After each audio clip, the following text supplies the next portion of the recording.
Sa iba pang balita mga kabombot Star Nation, ipinahayag ng Philippine Statistics Authority na bumagal ang inflation rate ng bansa sa 6.8% noong buwan ng Mayo ng kasalukuyang taon mula sa 7.2% noong buwan ng Abril.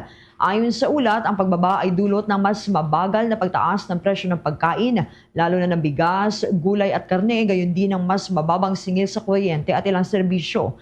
Bagamat nananatiling mataas kumpara sa target range ng Bangko Sentral ng Pilipinas na 2 to 4%, itinuturing ng mga ekonomista na positibong senyales ang unti-unting pagbagal ng inflation.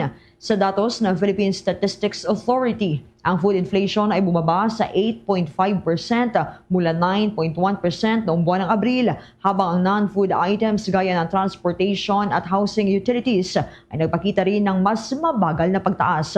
Sinabi ng Bangko Sentral ng Pilipinas na patuloy nilang babantayan ang mga salika gaya ng presyo ng langis sa pandaigdigang merkado at epekto nitong El Nino sa supply ng pagkain.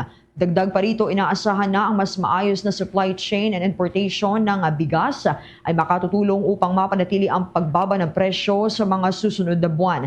Itong pagbaba ng inflation ay nakikitang makapagbibigay ginhawa sa mga consumer, lalo na sa mga pamilyang mababa ang kita na direktang naapektuhan ng pagtaas ng presyo ng pangunahing bilihin. Gayunpaman, nananatiling hamon naman sa pamahalaan ang pagpapanatili ng trend na ito upang tuluyang bumalik sa mas mababang antas ang inflation sa pagtatapos ng taon.